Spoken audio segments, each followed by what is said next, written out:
Hi, this is Coralla at CorallaFicklin.com. Welcome Network.com. Welcome WYLCOME Network.com, and come in and you'll see all the different sites that are in our network, such as minimumpairs.com, idiomatic-synonyms.com, idiomatic-expressions.com, iStudyGuides, and iStudyGuides.com, iStudyCards.com, and that's where you can download different material. Sometimes when I am talking and I'm talking about pronunciation, or I'm talking about idiomatic expressions, or about affixes such as prefixes, suffixes, roots, I'm getting my information from cards that I've created. You can come in and download those cards. Everything is for free at iStudyCards.com or iStudyGuides.com. So I want to look at some more expressions that we have in English, and what I'm going to do is the expressions. A lot of these expressions are standard expressions, so they're understood whether you're talking about the UK or you're talking about Australia, or as they say in the United States, down under. I think they say down under too, and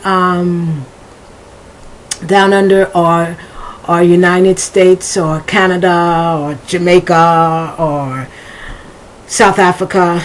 These are standard expressions, but they're very, very common expressions and very, very important expressions. So what I'm going to do is take the expression and then translate it into standard English. So, to bite the hand that feeds you. And there's an expression that says, don't bite the hand that feeds you. And it means to repay kindness with betrayal or injury.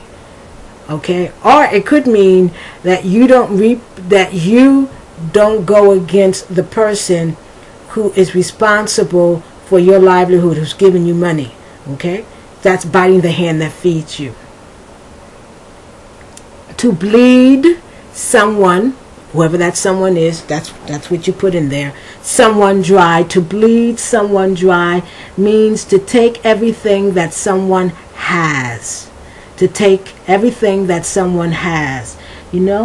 I'm going to give you other expressions. I think I'm repeating myself a little bit. All right.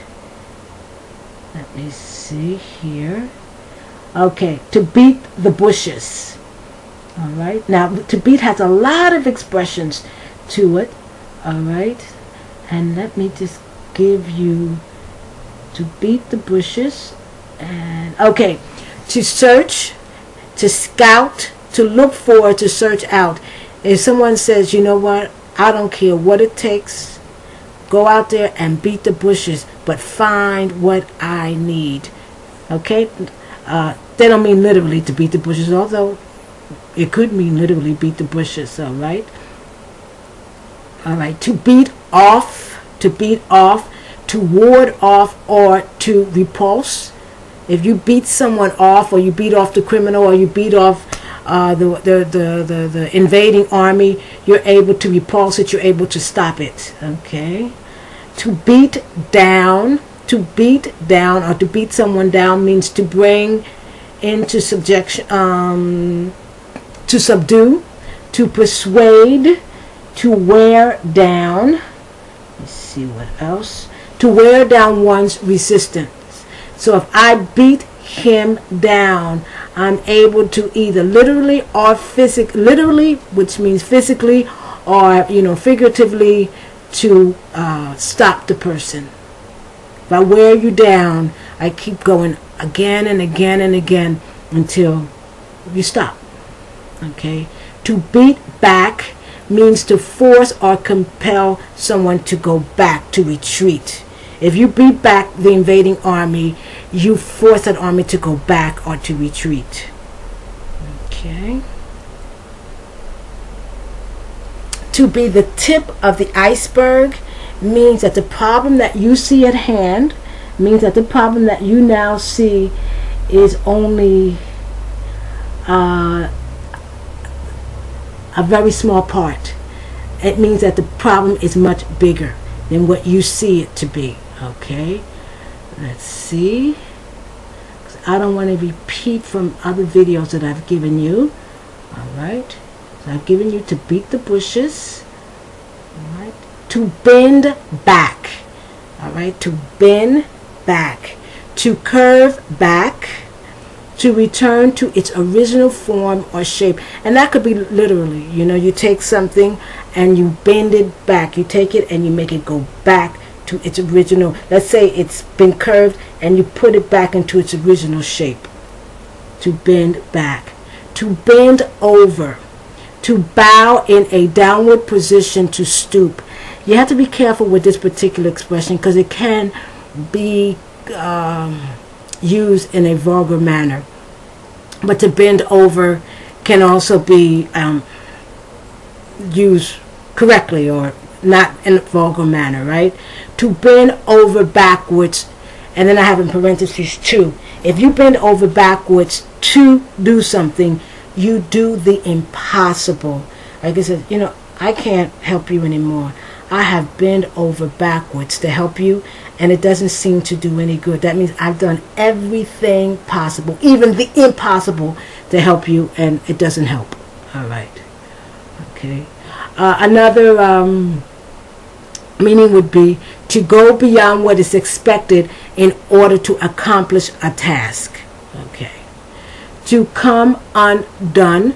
If something comes undone, and that prefix un is the key, to come undone, to become loose or unglued. Okay, and that could be literally as well as metaphorically. Like you said, I told her the truth and she became undone. That means she began to lose control of herself.